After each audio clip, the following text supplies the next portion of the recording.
move on now with sharing and co-locating cores. And we'll start with Sheenah Mische, who is the Senior Director for Collaborative Science Cores at New York University. So, Great. Thank you, Bill. and we do need to keep it on schedule. I am on it. Okay. Just want to make sure everybody knows I'm doing my job. Okay.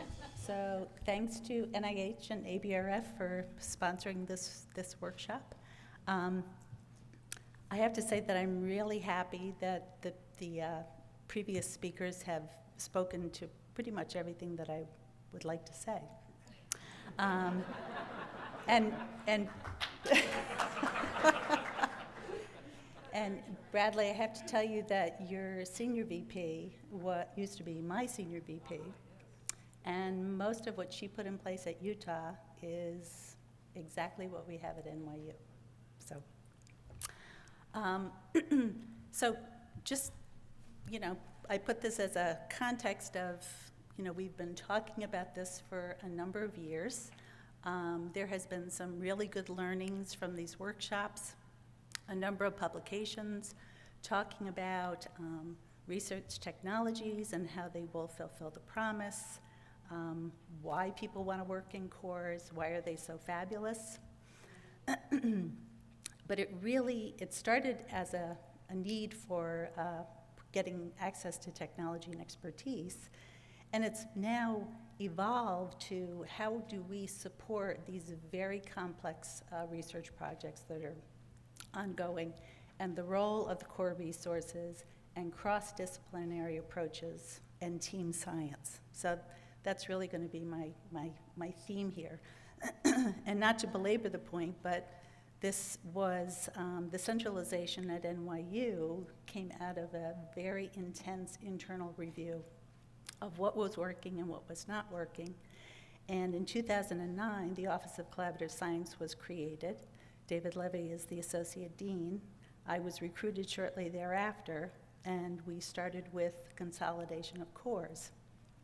And the main driver really was how do we make use of some of the fabulous resources that we have? How do we make them accessible to everybody? And how do we become more competitive in an increasingly competitive funding environment? So the other thing I want to mention is that the ERA grant that NYU received was critical for the creation of the Office of Collaborative Science, because it allowed me to be hired, it allowed consolidation of 2 of our cores, and it allowed some significant renovation. So that was well-used funds. So here we are, Office of Collaborative Science. We focus on catalyzing transformative changes in translational research. We're a medical center, so we deal a lot with clinicians and basic researchers. We bring together state-of-the-art infrastructure and cutting-edge education. What we really do is we circumvent a lot of the obstacles in terms of how do people get access to technology and expertise. Our organization is pretty simple. David reports into the senior VP. I report into David. And then we have all the cores. And we have a small administrative staff. We have our core directors. And we have 26 cores and shared resources. And I use those terms interchangeably. Cores and shared resources are the same at NYU. They are all under a centralized administrative umbrella. They are supported by the institution. We don't believe that cores have to be cost recovery 100%. We understand that the institutional investment, and I want to stress the investment, allows for access to expertise, which overall improves the research that comes out. So that's not to say that we didn't have challenges. Navigating a large, highly decentralized institution, contrasting departmental cultures, a strong sense of ownership, inconsistent historical data, an evolving organizational trust structure, and how to develop that trust. So we started with 40 cores, and we initially centralized down to 10. That's not to say that there weren't cores that were still existing, but we decided we would bring that to a core of 10. Many of the challenges that we had were that there were no incentive for teamwork and collaboration, and we had to deal with a lot of overlapping and competing priorities. So we started with the definition of a core: centralized resource for expertise in technology, provide expertise in services not available commercially or prohibitively expensive, facilitation of collaboration between researchers, and I use collaboration in the truest sense of the word, that everybody's benefiting, institution-wide availability. This is key. To me, this is the meaning of a core. Everybody has access. Reduction of duplication, reduction of overall institutional costs, and balancing this in the middle of Manhattan where we don't have a lot of space. And these are our requirements. Again, identification of a need. Are there alternatives? The funding that's going to be available, is it institutional, granting opportunities, gifting opportunities, identification of expertise, in-house or recruitment, the business plan. Every core has a business plan, so we have startup costs. Is there renovation involved, instrumentation, maintenance, supplies, operation costs, expected cost recovery, very, very clear expectations. But it goes beyond resource sharing. It was about how do we drive a collaborative community? And it boils down to 7 critical components that I've listed here. And I want to go through each of those in terms of what we were able to do at NYU. So it starts with a partnership of resource sharing and investment to benefit the entire community. Our partners are the Cancer Institute, our CTSA, our institutes and departments, and external partners.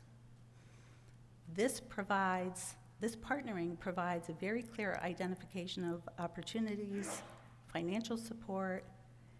It is a committed institution and policies to enable this type of resource sharing.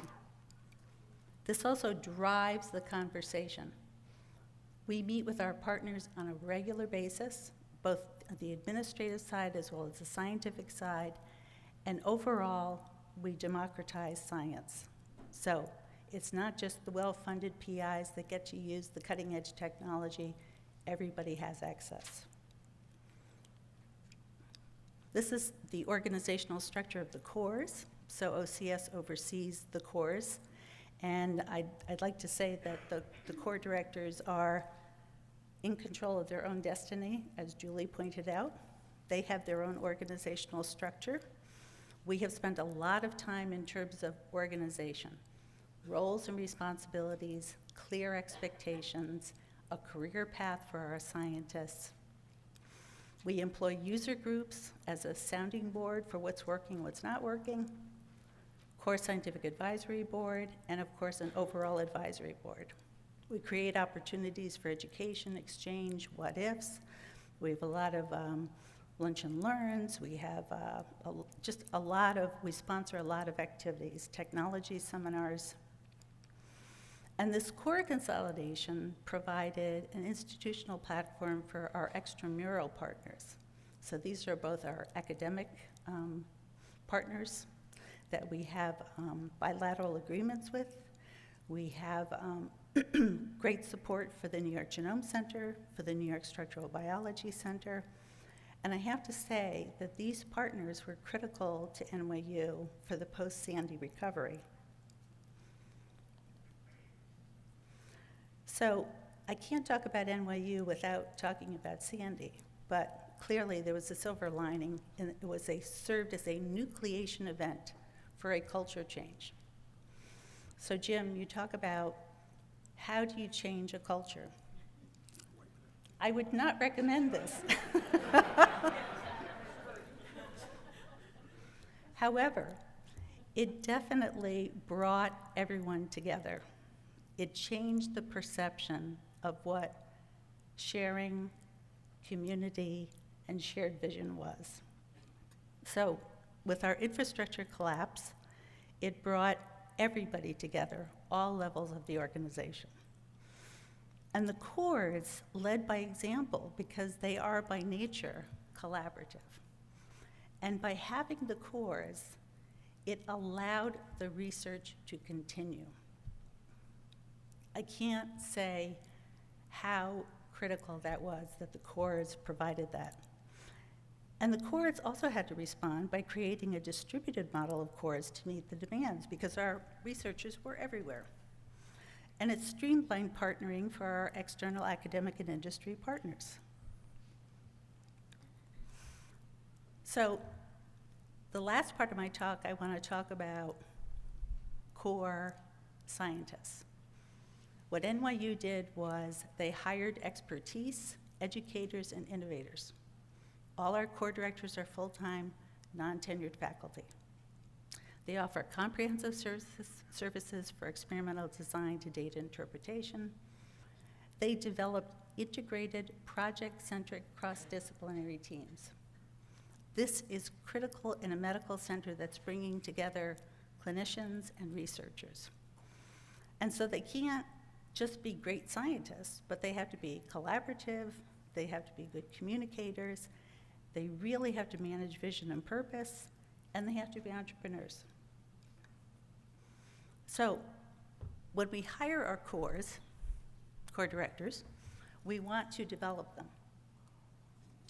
And I was fortunate to work with our HR department, and we developed a program very similar to our scientist development program, based on Lominger competencies, which we use in terms of what are the qualities that we think are important: customer focus, developing direct reports, teamwork, collaboration, managing vision and purpose.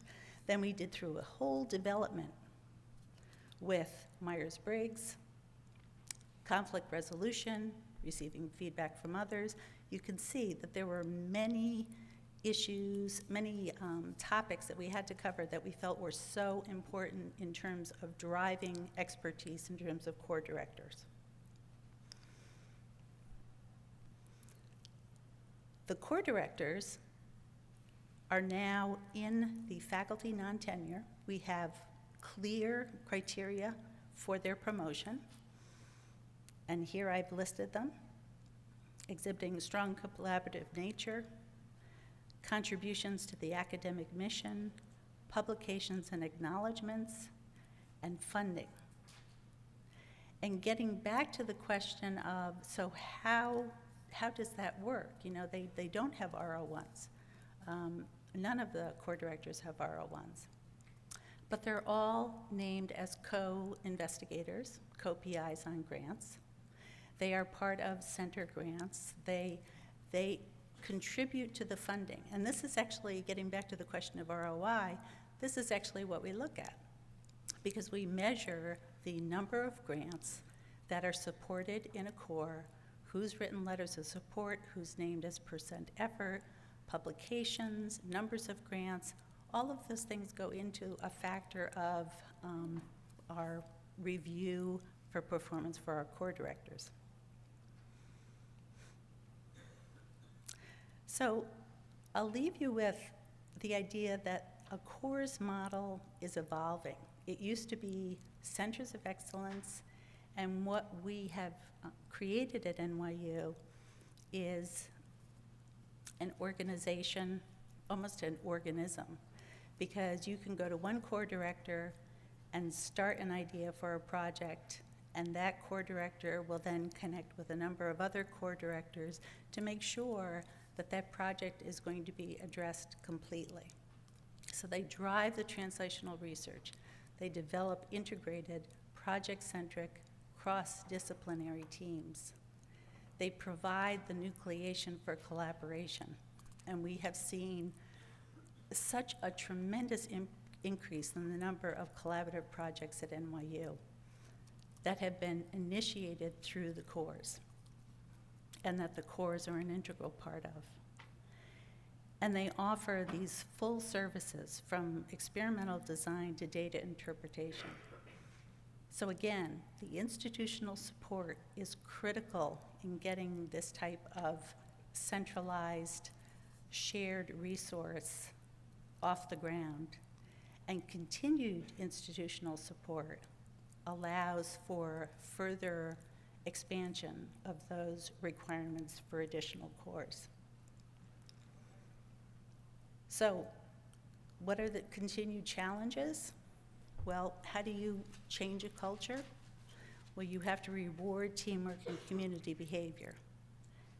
I also think that we have an obligation to the training of our PhD scientists, because we have a system that is not going to work. And so we are actually actively partnering with our graduate school. We were fortunate to receive a STEP grant, and this is all about developing graduate students and postdocs, and part of this is training PhD scientists to be core scientists.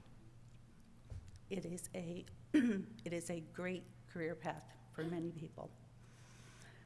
For NIH funding, I really wish that we could shift it from an R01 to multi-investigator grants to drive team science and core integration. I wish there was a better way to find funding for cores. You know, I have to say NYU is so dedicated in terms of supporting their cores because they see the benefit to the research. But here are some of the things: experimental design, innovation, the education piece, the big data generation. The cores are generating all of the big data. And then finally, the metrics for return on investment. You know, to get that balance for the core scientists, to measure the contribution to grants submitted, funded, percent effort, the efforts to graduate to education, IP, and then the ever challenging authorship policies. And with that, I'll close.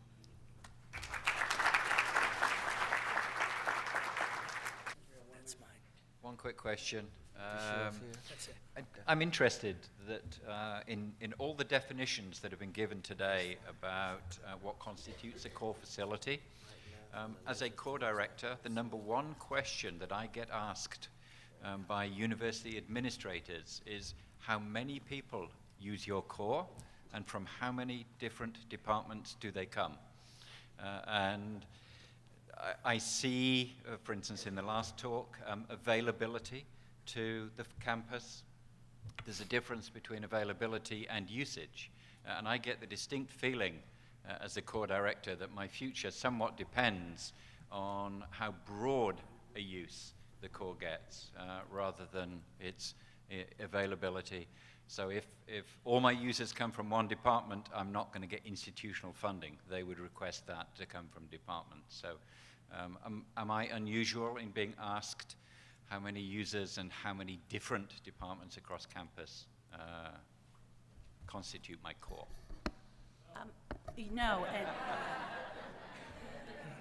No, and usually, you know, I would have put in a slide, but you know, the usage is university-wide, so we track that very carefully for all the cores. Great. Thanks, Bill.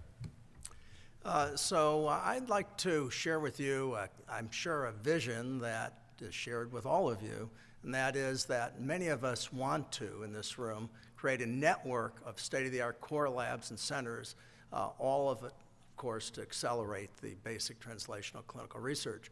The problem, of course, is that we have all of these new tools that are thrust upon us in recent years in molecular medicine, such as genomics, proteomics, et cetera. But how do we implement them, essentially? Especially as I'll talk a little about personalization of medicine, team-based science we've heard about, and the big issue that many of us face is how do we invest in this expensive infrastructure and optimize access. So today what I want to do is give you a couple examples of what we're doing in Houston and in Texas in terms of our own CTSA Translational Technology Core Labs. Tell you a little about our CTSA consortium that we have in Texas, some partnerships we have with our hospital, a new network that UT System is developing for our different institutions, and also tell you about our Gulf Coast Consortium. I think all of us recognize this, that we are in an evolving situation in our academic universities and medical schools.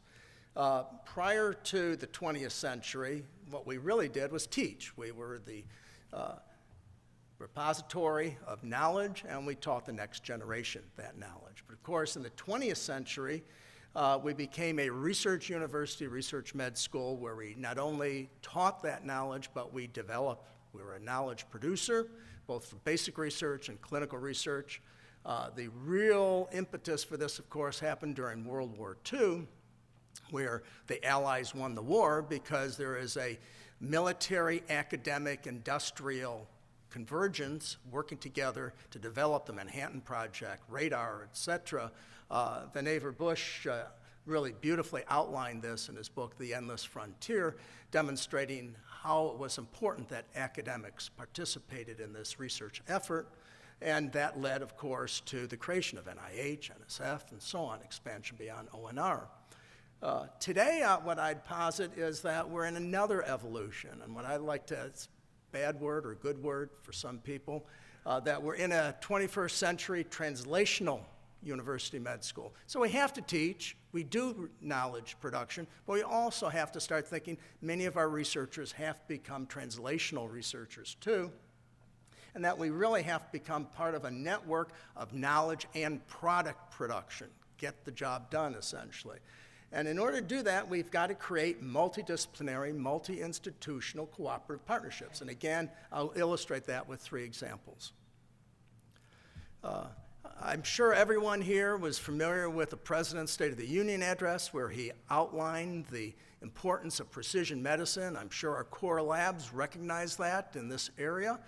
It requires our core labs. A very nice article in New England Journal last month by Collins and Varmus, in which they outlined their initiative on precision medicine, a must-read for all core directors and administrators, obviously, and said that precision medicine has been dramatically improved by the recent development of large-scale biologic databases, powerful methods for characterizing patients, such as proteomics, metabolomics, genomics, et cetera, all of what our cores have evolved to obviously do, and computational tools for analyzing these large data sets.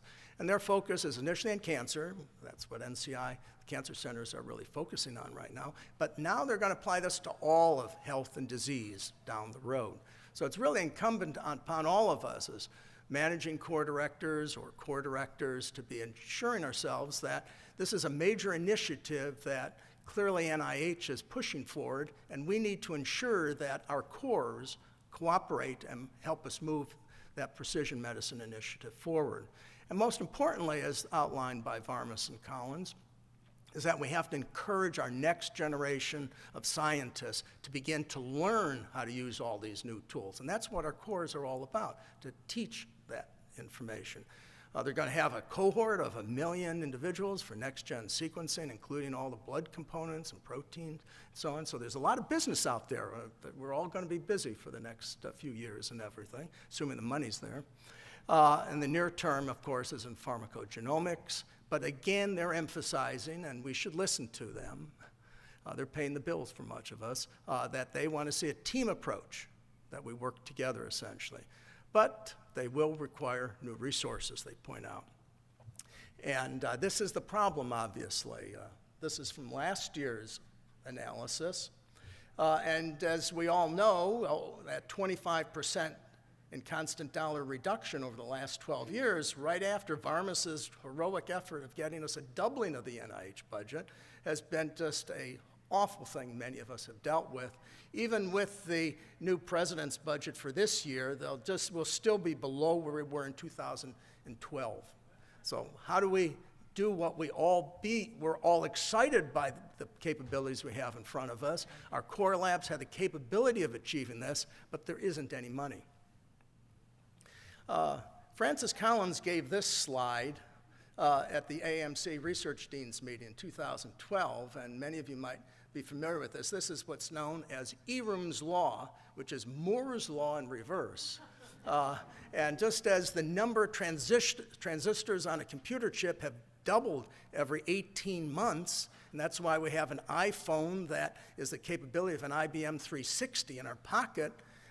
In contrast, the productivity in the development of new drugs has been the exact reverse. So if you look at, on a log scale, the number of drugs developed per $1 billion of R&D development, it has been a straight line for the last 50 years on a log scale.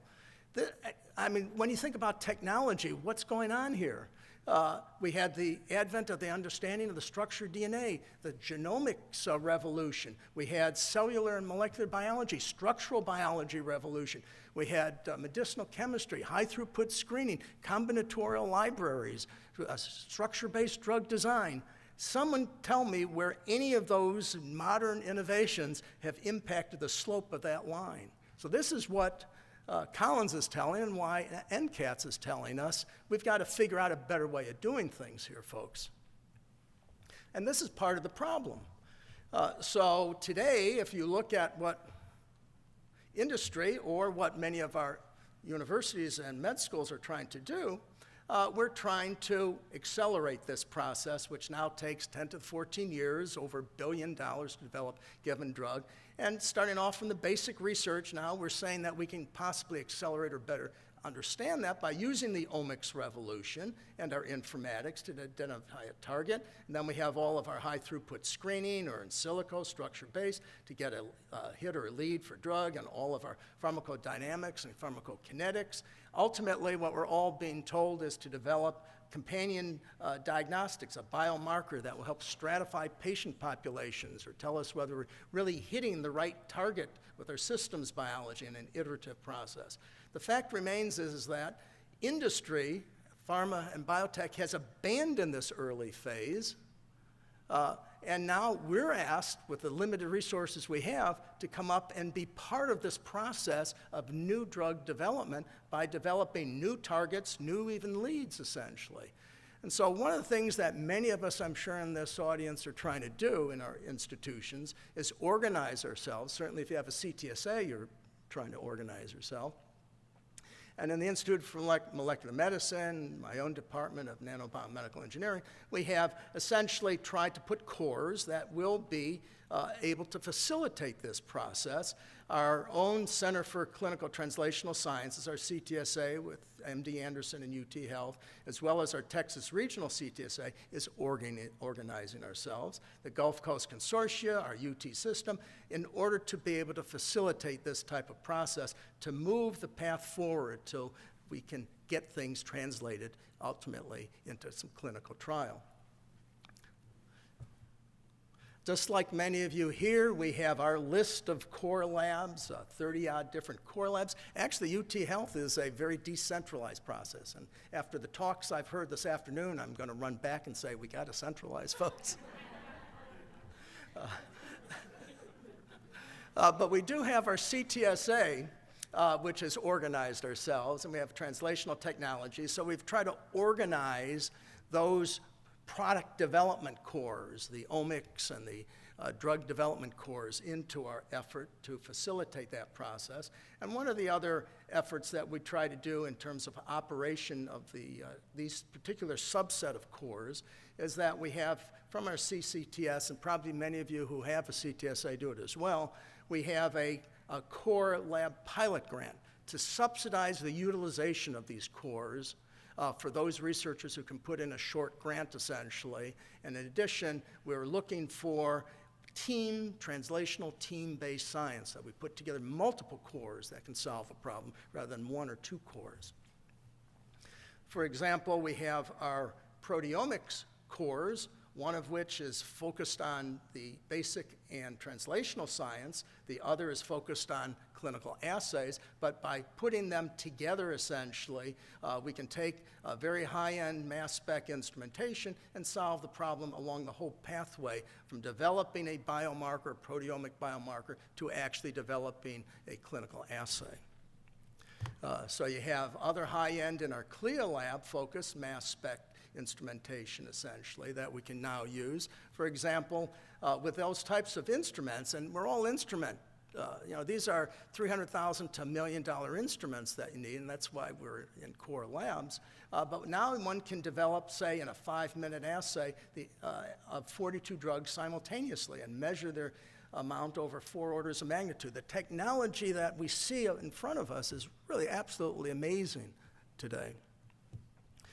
We've been working with our clinical partners, UT Memorial Hermann Hospital System, the largest hospital system in the Texas area. I think it's the largest in Texas, and trying to be able to provide a one-stop shop for a molecular diagnostic center of excellence, so we can both provide clinical diagnostics and genomics and proteomics and metabolomics, essentially, as well as develop it and move it forward into the personalization that we all hope. But what I want to really emphasize is what we're very, very excited about is that the University of Texas system has recognized the importance that no longer is it possible for any one institution to afford all of these expensive toys.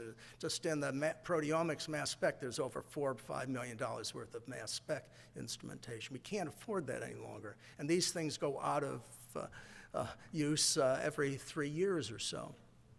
And so with the initiative from our Texas Regional CTSA Consortium, TRCC, and our working group, also with Dr. Patty Hearn, our Vice Chancellor for Research for UT System, we're now working to develop a statewide network of cores across our 4 CTSAs. We're fortunate in Texas to have the 4 CTSAs at all UT health science campuses in Dallas, southwestern Dallas, UTMB in Galveston, San Antonio, Houston, and MD Anderson.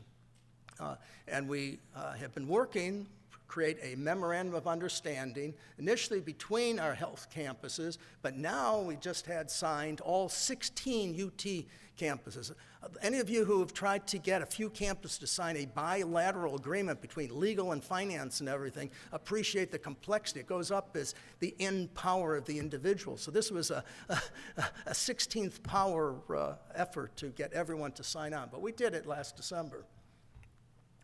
So we have an MOU in which all the cores are included. It's a voluntary, over 100 right now. But most importantly, as we were talking about, in the MOU, it says that the core of each institution will provide their normal services to investigators of the other institution at standard rates for internal customers. So we've broken the indirect cost barrier. We've said we're all the same. No charges for indirect costs, essentially. It has to be your standard rates, which has been rather remarkable, actually. And, in addition, there's always a little sweetener to this, I think, in getting there. UT System has provided some financial support for getting this going. So they're not only providing a central website with all the cores of all the different institutions, but they provided the funds for giving us an installation of iLabs, which is a core management software. It's a superb core management software. Probably many of you are using, I know. They have over 100 institutions right now for managing these shared cores, essentially. So we'll all be using the same platform. In addition, providing funds for a pilot experiment to see whether you can bring the kittens together by putting a $5 million bowl of milk to say, can you establish a UT system-wide proteomics core network? And it wasn't hard to get people to start playing nice with each other in the sandbox. In addition, we're now creating a similar memorandum of understanding between not only the UT, but also Baylor College of Medicine, University of Houston, Rice, besides the 3 UT campuses in the Houston area. I'll tell you a little about that later. Clearly, I think we all recognize that cross-institutional cooperation and shared resources is a necessity for us to be able to afford all of this, essentially. We all are faced with lower grant funding, with need for increased efficiency for operations. The new technologies are going crazy in terms of instrumentation. The expertise is very difficult, requires very trained individuals and staff. You can only operate these technologies at fairly high efficiencies, otherwise you're not going to have very good quality or you're going to be very expensive. And we recognize that different institutions have different strengths and different technologies. So why aren't we partnering and working better together? And I think as we hear today from NIH, NIH is of course telling us, play nice in the sandbox, folks. And so we're talking about cooperation. So in iLabs, we're implementing it. Kat Hale at MD Anderson, who's here, has done a just superb job in getting MD Anderson initially aligned and implementing all their cores. But we are bringing in each of the cores that are up for implementation here in waves of 3, working with the iLabs personnel across all of our campuses, essentially. The iLabs is going to have a network landing page besides our institutional landing page with a description of all the internal cores across all of our campuses, essentially. Links not only to our own UT system, but outside of the UT system. The search now will be not only for your own core and your own institution, but it will be a search across all the collaborative cores, essentially. And as iLab's capability, you can have different types of search algorithms, essentially. And the various nice reporting enhancements so that we'll be able to use a super institution, look at how we're working across the institutions, figuring out who's using what where. And we're working with iLabs. iLabs has said they've never done this before. And so they're very excited as well to be able to see if they can integrate across multiple institutions, essentially, the iLabs, essentially. Clearly, we're going to deal with many of you as well, the HIPAA compliance issue. We talked about Yelp-like ratings for the cores. Big issue is for how do we best do interinstitutional internal department transfers and everything. These are all ongoing discussions with iLabs. There are many challenges to increasing these cross-institutional core sharing efforts. And just in the systems, we got to make our researchers understand the availability, now not only of their own cores, but all of the cores across 16 institutions now. When we talk about managing, now we're going to try and manage across 16 institutions, essentially. How do we have privileges pricing across the institutions, multiple usernames and processes? Fortunately, we can use our own log in, log out for our own institution for all of the websites, but complex billing, certainly. Scientifically, some technologists are not well suited for having only at one institution or at one location. We're going to have to figure this out, essentially. In terms of interinstitutional coordination, it's a very complex financial issue, such as partner pricing. Is one institution going to try and outcompete the other by price? Allocation of indirect funds. As we said, we've just figured out that we're forgetting about indirect funds until some VP for finance figures out what we've just done to them. But there are, as we look at resource allocation and new instruments, who gets what among the competing campuses, essentially? And there's always interinstitutional and intra-institutional politics, as we all know. I had a graduate student tell him that technology moves very rapidly, and he did a PubMed search for a number of publications versus year of a number of technologies and plotted them and fit them to a Gaussian. And as you can see here, the many technologies go in and out of fashion with a tremendously consistent 0.99 Gaussian distribution of the bell curve. And that means that the half-width of many of these technologies is only 15, 20 years. So we all are facing the fact that we have to be ahead of the curve when these new technologies are starting to arise and invest in them. So our models for core sharing, right now our UT MOU model is that as a federation of independent research cores, the proteomics cores joined together, essentially. We've looked at the various hub, node, or centralized core where a UT system itself would manage, but we've ruled that out, although there are some instances, such as in our proteomics shared network, where they site off instrumentation at MD Anderson, where they have invested in a couple very high-end site offs and everything. They're going to manage that, and none of the other instruments, none of the other campuses will invest in the $1 million instruments, but we purchase the time of the investigator and the technicians to be able to offer that time up to the other institutions, essentially. In our Gulf Coast Consortia, I'll tell you a bit about, we have a number of other management styles, essentially, and there are other ways of dealing with this as well.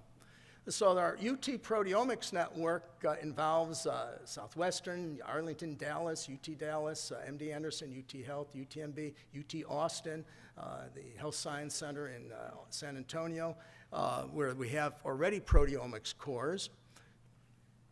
Our major goal is to really create state-of-the-art technologies for all of our campuses, taking advantage of the best technologies at each of our institutions, essentially, so that we're adopting leading technologies, creating uniform high standards, and most importantly, education. Our tactics is right now we're still in the early phase of trying to coordinate our pricing. As I said, we now have agreed on a common management platform, iLab. We have the funding from UT System for the instrumentation, and we have some budgets as well, both for staff as well as for doing the type of proteomics effort, and we're sharing best practices.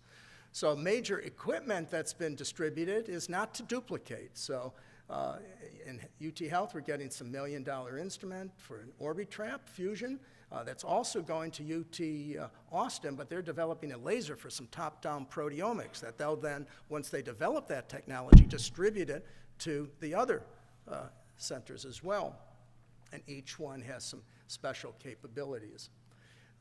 We also want to promote the proteomics network internally across all of our campuses, and I think we all agree it's communication, communication, communication. We have budgets for meetings between our proteomics core directors and staff, setting up seminars and campus visits hosted. We're planning all of this right now. Let me finish in the last couple minutes by telling you also about a much longer term initiative that we've had in Houston. That's the Gulf Coast Consortia. It's the largest interinstitutional cooperative in the world right now. We like large in Texas. You know, the Med Center is the largest med center in the world, so Texas likes that certainly. But Baylor, UT Health, MD Anderson, Rice University, Texas A&M, IBT are located in the Med Center. Not too far away is University of Houston, and off on an island is UTMB Galveston. We've gotten some recognition for our efforts there. What we do is we have both a training arm, so we have shared training grants, and we have shared research facilities and core labs, essentially.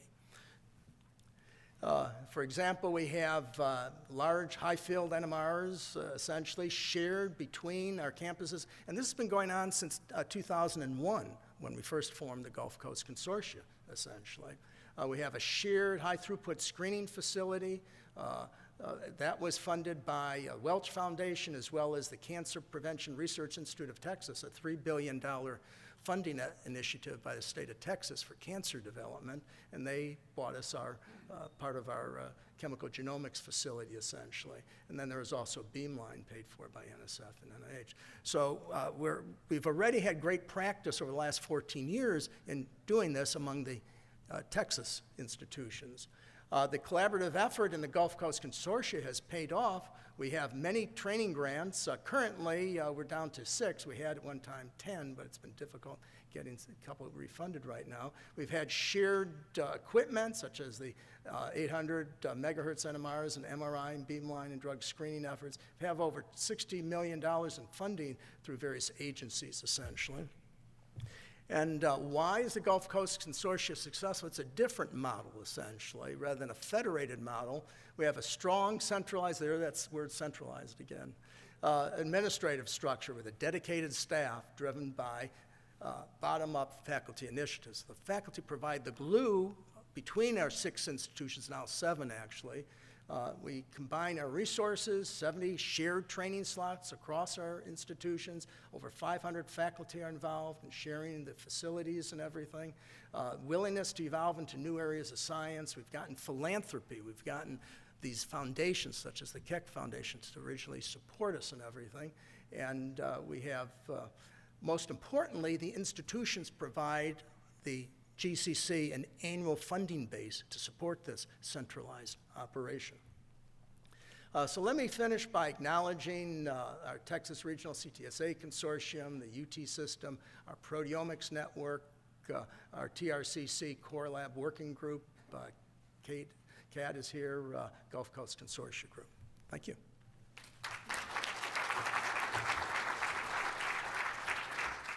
For those of you who have been in the room today and seen this centralization activity, this is not an easy process. Vanderbilt's been on this for almost 17 years.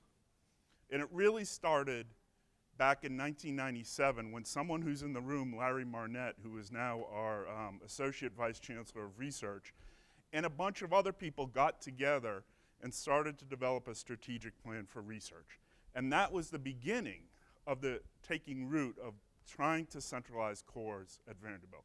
There's also two other very key people in this story. One who is still at Vanderbilt, and that is Hal Moses, who was director of the Cancer Center at that time, and also the director of the Diabetes Research Training Center, Darrell Granner. They both came together in about 2000 and decided to put their pennies together to have joint cores across the institution. And so you talk about collaboration. Those are two individuals who led large things who, at that point in time, those centers had no reason to collaborate and work together, but did work together and work together very effectively. The other thing I want to say is I'm not up here alone. Susan Mine is in the audience. Many of you know her. Susan actually takes care of this thing on a day-to-day basis and does all of the heavy lifting. Keith Dance is in the back, has done a whole bunch of our IT work and informatics work and is transitioning over to iLabs. And also, as I said, Larry Marnett's here, who is now our Associate Vice Chancellor for Research. I'm going to go through this all very quickly. We've heard a lot of this today, but I will repeat some of it. At Vanderbilt, science is at the heart of every core laboratory. So they have to be driven by a scientific need. They're overseen by a set of faculty committees at multiple levels. But I'm going to tell you, democracy is a good thing at determining the general direction. It's not really good at the implementation. So faculty get to talk about which way it's going. They get to complain about what's wrong. They get to try to figure out the scope in the future. But you try as much as we can to keep faculty out of the details of operating the core facilities. If a faculty member has that inclination and wants to do that, that's fine. But they also then have to learn how to play with the organization and be responsible with how the organization wants to go forward. And actually, we believe that the cores are the way to provide cost-effective, state-of-the-art, cutting-edge science and to mentor young investigators. That is what is important as a way to help them stretch their startup packages as they launch on their scientific careers. You know, Julie talked about sunsetting cores and that's not really what we're trying to do is sunset cores. But in the South, you just shoot things. Every once in a while, you have to go back and shoot a core and just put it out of its misery and move on. Whether that is because the science has moved on or because it can't get its act together or just because the demand's not there, every once in a while, you just have to shoot things. To show you how important these things have become at Vanderbilt, the dark green bars are our NIH expenditures on a yearly basis. The light green bars are our total research expenditures.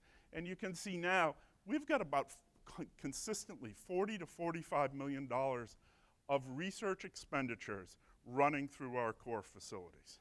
And so these are about 12 to 14% of every dollar we spend goes out through the core facilities. And that's how important they have become to us.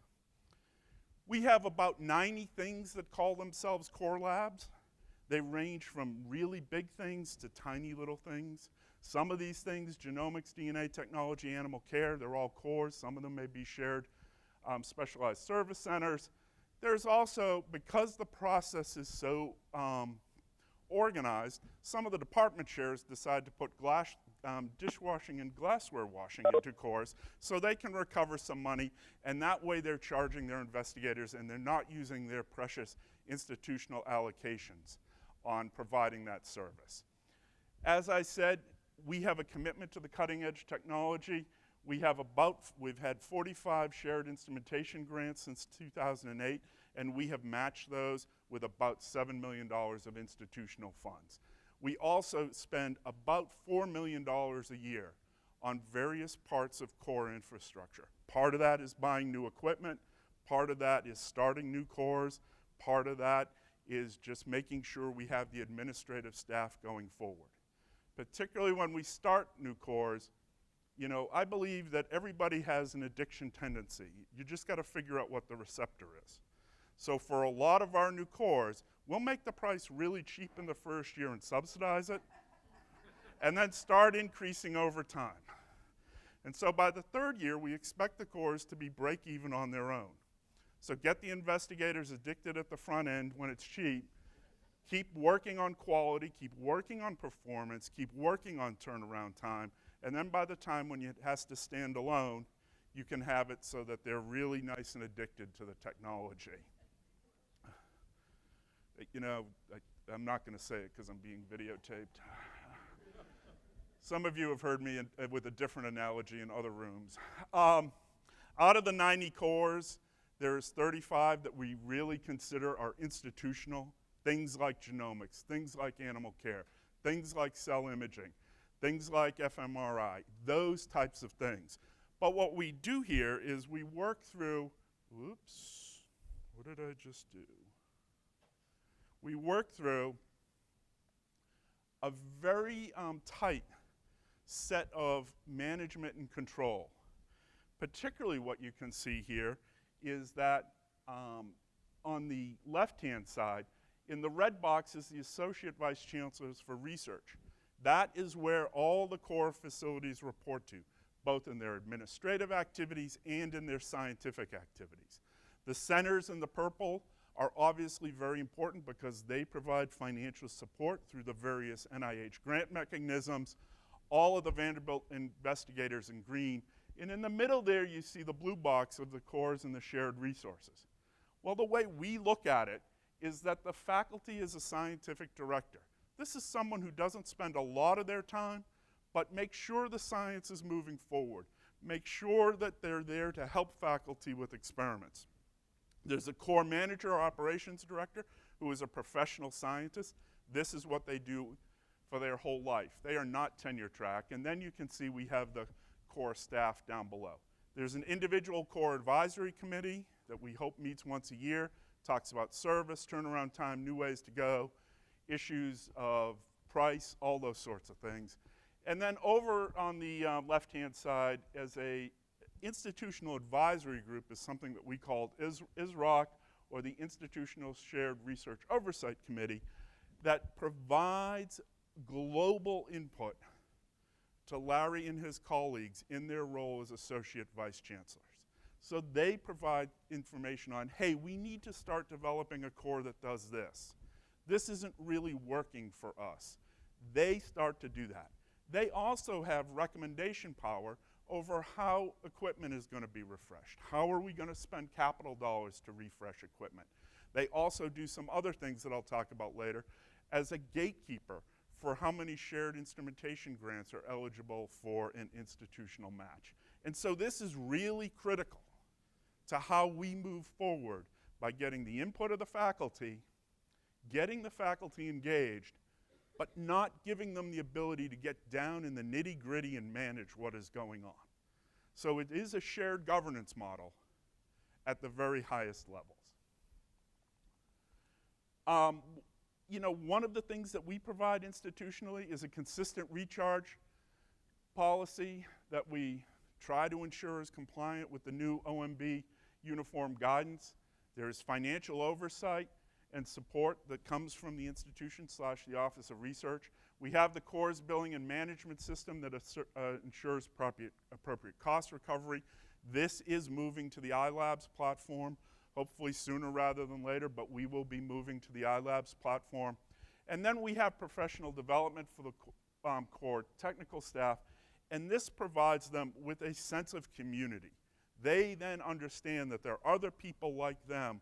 They're not just these odd ducks sitting out in the middle of nowhere and nobody else is doing what they're doing. And then finally, we try to have institution-wide access that's consistent with all of the federal guidance that we have to pay attention to. All of the cores have to have a consistent recharge policy. That includes the 35 that were called almost big things that the institution's worried about, but it applies to all 90. And so we just really go around and trying to be very conscious. What are allowable costs? What can we charge people for? What can we charge the federal government for? How do we have the systems and processes in place for business plan development, training? How do we collect money? Those sorts of things. What can we provide help to the centers for managing their center members? You know, a lot of centers, and this is a bugaboo sometimes with NCI, they have a ton of center members, but they don't contribute anything. The only reason they're there is to quote unquote get a discount at their cores. Well, how do you manage that, and how do you work with the center directors as they try to manage those populations? And then finally, the scientific oversight that happens through the faculty committees. We also have, and we've worked with HR hard, there is a professional career track for everybody who works in the cores. As I said, this gives them a sense of community. It allows them to feel like they have a pathway for promotion. For a long time at Vanderbilt, the people who worked in the cores didn't feel like they had a pathway for promotion. Now they do, and they can work through this pathway that is different than the usual research assistant, et cetera, pathway. And this allows them to see a future as to where they're going. But all of this is, you know, a culture of collaboration. And I would say, you know, we're this small little southern school, and so we tend to take faculty who like to play well in the sandbox with each other. I'm not sure in New York it sometimes works unless you get wiped out by Sandy. But okay, that's the transformative event. But there may be other reasons why it just doesn't quite work in New York or Boston or other places. But this is about making sure the major research centers feel like they're engaged and that they have ownership of where the cores are going and how they're developing and what's moving forward. That we provide this foundational support that comes from the institution, that people don't feel like you're taking something from them, but in reality we are. We're taking away the billing, we're taking away a lot of the administrative hassle, and we're allowing folks to focus on science. And then Susan spends an enormous amount of time just making sure the relationships work. You know, is the diabetes center all royally torqued off at the cancer center for some bizarre little thing? You know, how do you make that work in order to smooth those things away at the front end and not at the back end? But the other part of this is, how do we spend that $4 million? You know, that's a big chunk of cash. And certainly we've been in the press for things that we've done to reduce costs. But we have some things that we will not change. The first is, we won't tell an investigator how to spend their R01 money. If they want to use it and go out and buy an Illumina system, have at it. We may have a counseling session, but if that's how they want to spend their R01 money, have a good time. But no institutional dollars will go to a piece of equipment that will go to a faculty member's laboratory. Period, end of discussion. In 15 years, we've had 2 candidates who haven't liked that, and they have gone to other institutions. Have a good life, move on, take your next offer. That's the way it is. Matching funds for the new grants, we've become very, very almost standardized. You know, for a while we had a problem of, well, my grant's really, really important and I need more money from the institution. Okay, yeah, great, you know, all the faculty are only children, I understand that, but you know what? No. We now have a spreadsheet. Here's your direct dollars that you're asking for, here's what you're asking for an S10, here's what you're eligible for. This is it, take it or leave it, and we just move on from that stage. That way we're not making value judgments, over pieces of equipment that folks are asking for. There's an internal, a very competitive internal program for new cores and for rejuvenation of equipment. As I said, a standardized approach to the S10 programs, and support from the centers, you know, to develop and maintain the shared resources that we have going forward. Our cost management principles have really evolved over 17 years. We'll tolerate a fund balance surplus equivalent to no more than 3 months operating expense. So if it gets above that, down it comes. Outreach with training opportunities, education for the staff, but also education for the faculty if they wish to attend it. Here's how to play with the core facilities, and here's how to play nice. Unfortunately, in the current climate, an institutional subsidy is a necessity. And we do partial indirect cost recovery for outside academic institutions that want to use our core. Currently, we charge 20%. But I have to tell you, that number is under threat. I am receiving a lot of heat of why are we not charging full indirect cost rates if you come to use our cores. Now in Chicago, where it's 20 miles away, yeah, it all may work out. And in Texas, wherever he went, okay, they've got a governor who's got a shotgun, so that sort of also works. But you know, there's no one really close to us in Tennessee to play nice with and share. So this is going to become a huge stumbling block to how we move things back and forth. You know, I can imagine Bradley coming to me and say, well, we could do this and you could do that. Yeah, great, but here's the indirect cost. And that's a double hit. The investigators pay indirect cost on the first $25,000 of the subcontract, and then they get hit with all of our subcontract. That is a problem, folks, going forward. And we also have dedicated administrative support. I realize everybody at NIH is over here now really pissed off at me, but okay, they'll get over it. And then cost recoveries. This is really important, and I think that one of the reasons a lot of this started at Vanderbilt was that Hal and Darryl really got sick of covering deficits. And the first charge we had going in was stop the deficits. And part of that is the software, as I said, cores that's transitioning to iLabs, and a whole bunch of education and a whole bunch of institutional support to make sure it's right. As I said, we've got a lot of things on S10 program coordination. You know, before it goes out the door to NIH, it has to be internally reviewed. They actually internally get ranked and sort of critiqued for priority. We then have this standardized matching scheme. If you don't really get into a priority level, we're not going to match it. And then it's a priority for a match. The equipment really has to go to a core. It's not going to your lab. If you want institutional funds, it's got to go to a core. You can still submit your S10, have a good life, but it's not going to get a match unless it goes into a core. And as I said, we've had $7 million in matching awards. I've got 44 here. It's actually 45 since Dr. Marnett actually just received a notice that he got another shared instrumentation grant. Centralized administration. You know, before we started all of this consolidation, there were about 30 plus non-specialists doing this. We now have a team of 6 experienced core administrators who report to Susan Mine, and this is what they do all day long. They don't think about other things, they just think about the cores. And you know, it allows for us to integrate best practices, it allows for things to bubble up that make sense moving forward, and so that has allowed us to improve consistency.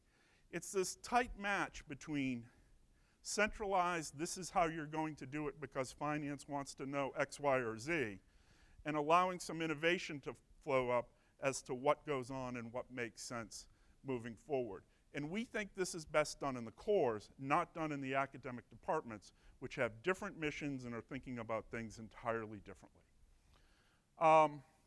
We also leverage the ARA funding, but we actually used it to consolidate 8 separate cores into 3 consolidated shared resources. So the ARA money for us was heavily involved with a construction project. And a little bit of history here, the space that we decided to renovate was truly dismal. It turns out, once we got into it, we found out that it was the first emergency room for Vanderbilt University Hospital, built in 1924. It then became the cafeteria, where most people remembered it, And then it got dismalized for about 20 years. And what we did is we used the ARA money to actually come through and turn this into a state-of-the-art modern facility that actually many of the faculty just wish they could move their lab to. But it also allowed us to force this consolidation and this squeezing of these cores into these three things. It's not that we eliminated any services, we just forced them into the same space, the same management, the same activities. And that actually became very, very powerful. You know, there's two things, money or space. So money, not in this case, but brand new shiny space that looked out onto a courtyard was a big motivator in getting the staff to all play nice together. We've got a long history of many of these things, and this is just the cell imaging shared resource. This has been run by David Piston for many years, who's moving to WashU in June. But you can see this is supported by multiple centers that benefit the whole community. But it's also unique in that we don't force the confocals all in one place. These are distributed throughout the institution.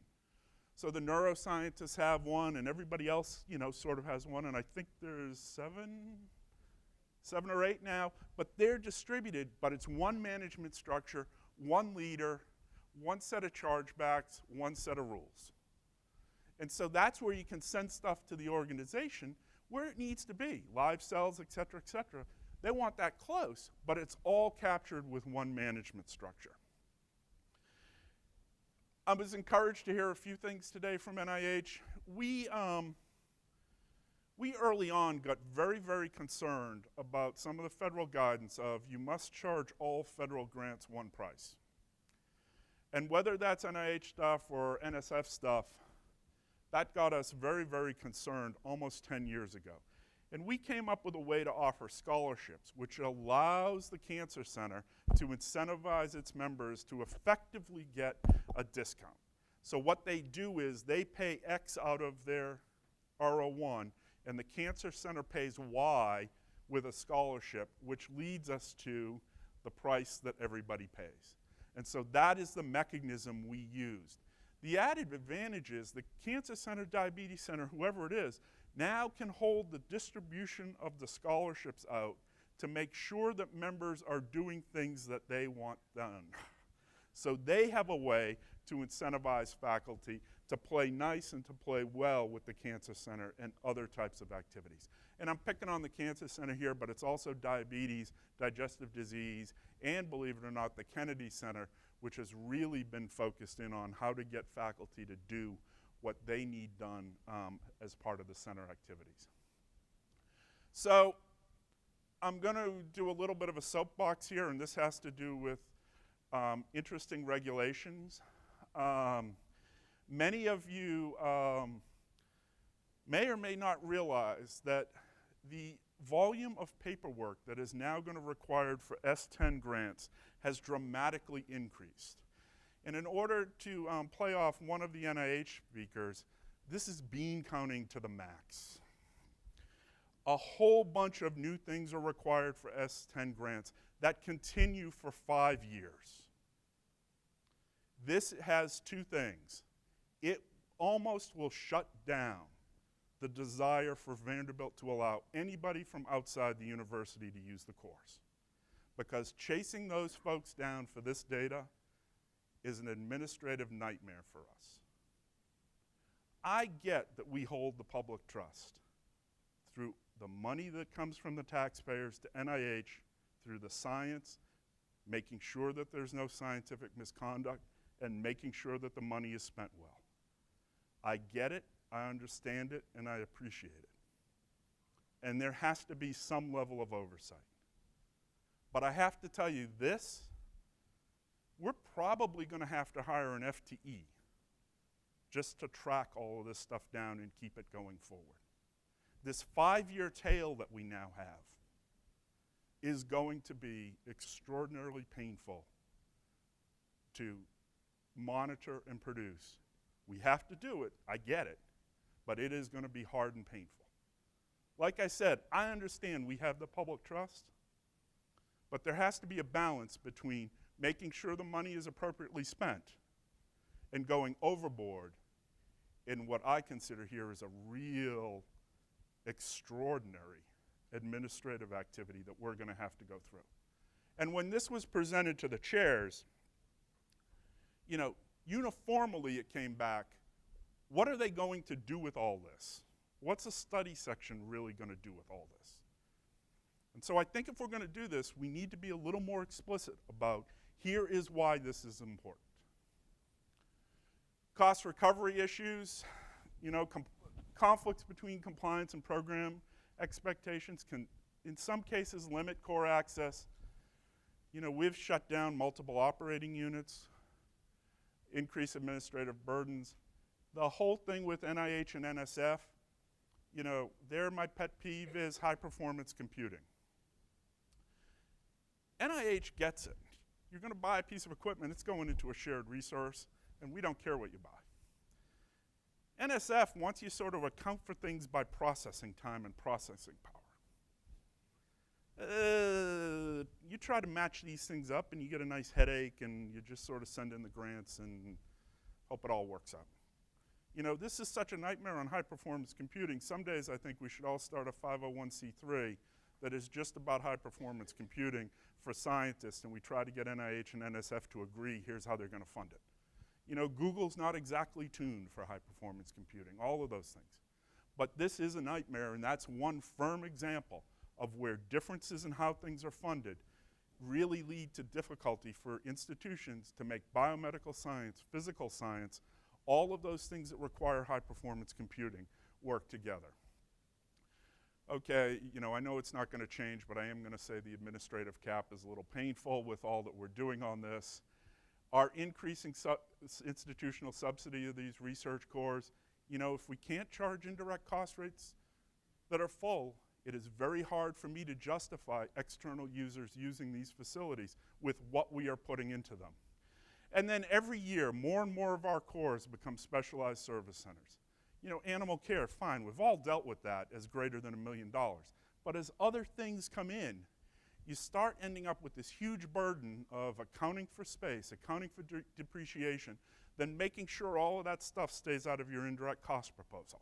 Again, it's just a lot more things you have to track and a lot more ways that the world can play gotcha. And then finally, I'll leave here with some proposed solutions that may lead into the conversation. You know, okay, I'd love for the uniform guidance to have said specialized service centers had a $10 million limit. I know it's not going to change again, but somehow getting that changed would be nice.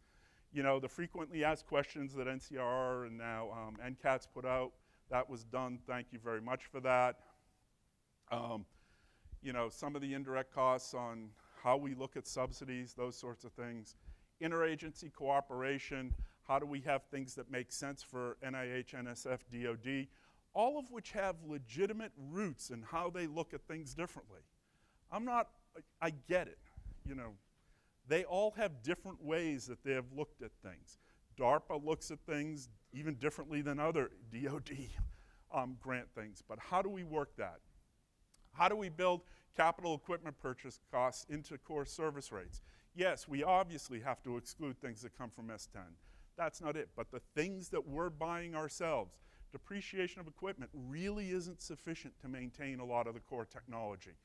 And then, you know, across all of NIH, across all the institutes, can we get to a place where it's a little more coordinated moving forward and we don't have to keep explaining some of the things as to why we have these things institutionalized and why they're not owned by certain of the institutes.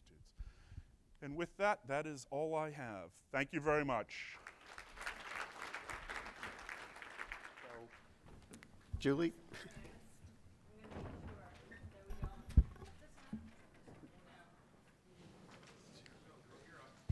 Oh, now I'm on. Okay. Oh, sorry. I'm going to make sure we don't end exactly on time, so I'm going to ask a question, and it's specifically to John. I'm sorry.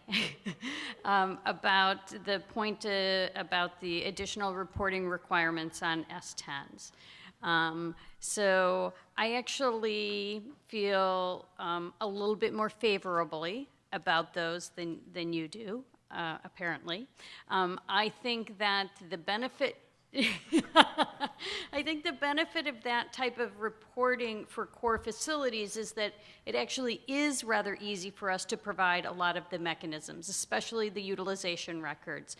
Those are things now with automated tools that are very easy to pull out, where technology that goes into individual shared investigator laboratories, 3 or more PIs, it's much more difficult for them to pull out that information.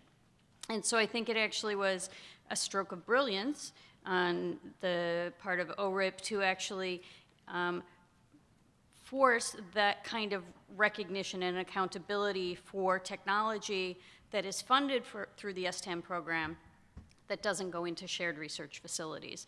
I do recognize, though, that there is one particular reporting requirement, and I'm wondering if this is the one that you're so opposed to, which is tracking publications or scientific utilization or scientific benefit.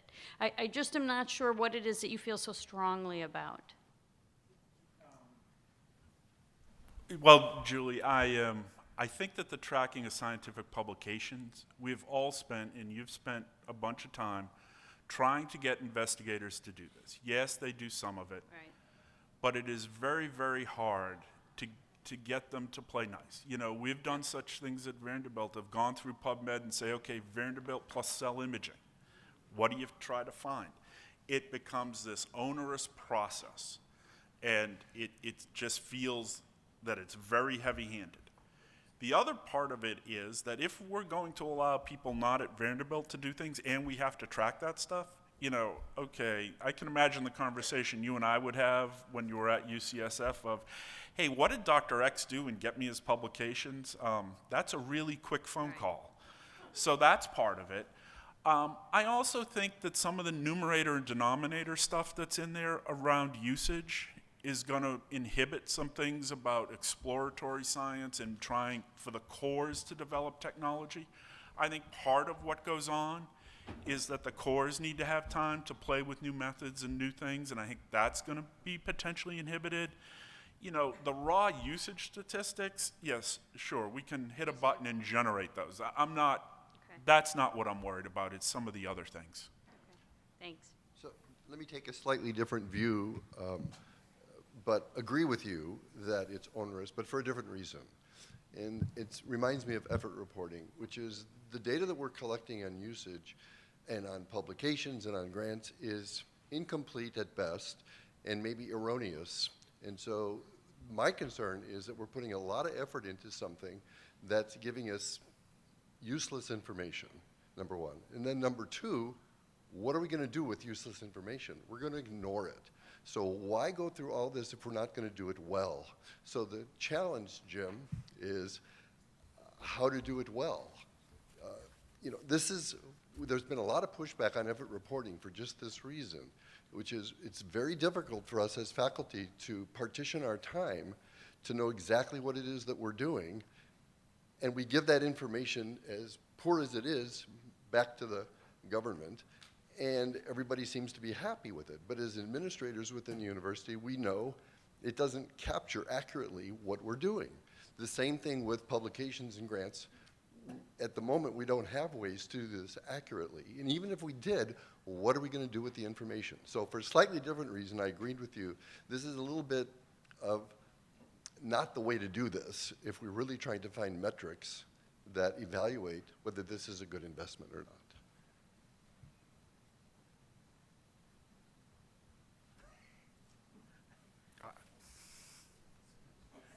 Can I just expand on that too? I realize that I have pillaged my colleagues from NIH here, and I will, Jim, you bring up a good point. This is things that start in OMB, it starts in congressional committees, and it starts many other places. And this is not just rulemaking that you're doing. I realize I've, done that, but it is a culture that is, I think, causes a lot of difficulties as we go down the road. Would you agree that that type of accountability for S10 applications now that the NIH is requiring, that in itself is a good thing? I'm perfectly fine with the accountability of usage. How is it used? Is NIH getting the majority of usage? That I am fine with. That I'm okay with. But the questioner, you know, it feels like we're getting to a place of gotcha. Because if we start to try to capture all of the articles and all of the posters and things like that, you know, we have zero chance of doing that with any accuracy. The usage, I think, at least for the big institutions, you know, is something that we've been doing for a while. And for those of you who are starting this, that's step one, is figure out your usage. But I'm not concerned about that. And I think if you look at S10s through history, at least those that went out from Vanderbilt, there was very detailed usage in all of those, you know, around our cores that were successful for S10 applications. And I would argue that many of the successful S10 applications had very, very good usage data. But when you start talking about some of these other things, it gets a little concerning about where that goes. If I can just expand on the over need of the reporting publications. So these are NIH-funded investigators that are using our cores. So those dollars were already peer-reviewed. So they had to have been productive on their previous work in order to get that R01, and whether they use, you know, whatever facility that they're using. And so to have to re-report they're using the facility to keep the facility going, if they're not using it and they're not publishing, then they're not going to get more money, more federal grants to be able to continue to use it. So it just seems, like you said in the previous questioner said, it just seems so much like overkill, and it's so much work for us, and we can't get it all right. And as scientists, that, you know, where we need to get everything right if we're going to do it, it's really additionally stressful for us that we have to report something that we feel is incomplete as well. Could I add that, you know, this is something, in fact, about 15 years ago, I gave congressional testimony to the HHS with John Porter when they're about ready to double the NIH budget and everything. And the questions I received from the Republicans on the congressional panel were regulation, regulation, regulation. How do we eliminate the regulations that stifle your research? And considering the complexion of the Congress these days, I think we need to push back, we need to go before Congress, and we need to tell the people who are receptive to anti-regulation that indeed, here's a perfect example where too much regulation is a very bad thing. But I think we have to be very careful into appropriate regulation. You know, the money comes from the taxpayers, as I've said twice. We have the public trust. We can't lose the public trust, and so it's a matter of the appropriate regulation that makes sense going forward. And I think that's really important. We just can't say no regulation at all. You know, we have to get into a place where it is appropriate regulation that makes sense and to validates that the funds are being used appropriately and correctly. So, Catherine Hale, MD Anderson. I've got a question. When you're looking at an S10 grant, would you prefer to see 10 publications, or, hey, highlighting 3 really cool publications that S10 generated? I think that might be something you could do that would make more or less everyone happy, because you could focus on those things that really matter.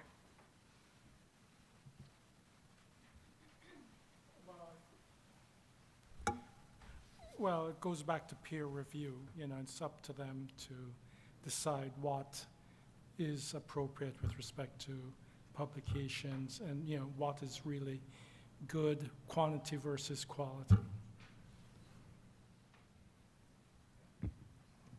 Josh Rappaport from Northwestern. So we heard that this is shifting gears a bit from reporting and S10s and stuff, but we heard that, I guess, at NYU and probably other places, core directors are encouraged to be down as percentage effort on PI's grants. And I think that's potentially a slippery slope or potentially a law of diminishing returns from a strategic point of view, meaning, if 10 people put down 10% effort on the core director, then what about the people who are walking into that person's office? You say, 100% of my time is taken, sorry. I understand that's a very extreme example, but if it's core staff, if it's technical staff, you can say, okay, well, if people get bought out, you can get more staff, that's great. But if you're talking about the core director, is there not a law of diminishing returns there? Our CTSA Biostat group has a very nice policy where they encourage faculty to put some fraction of their time onto a biostat's income and everything, so that when they do get 100% of a biostatistician's time bought out by multiple grants, then they can go recruit another biostatistician. So I don't think that is essentially a problem. It allows you to expand the base of the Sure, that's individuals. what I said for core staff, but I'm talking about the core director. Core director You're is not going another to matter. get it.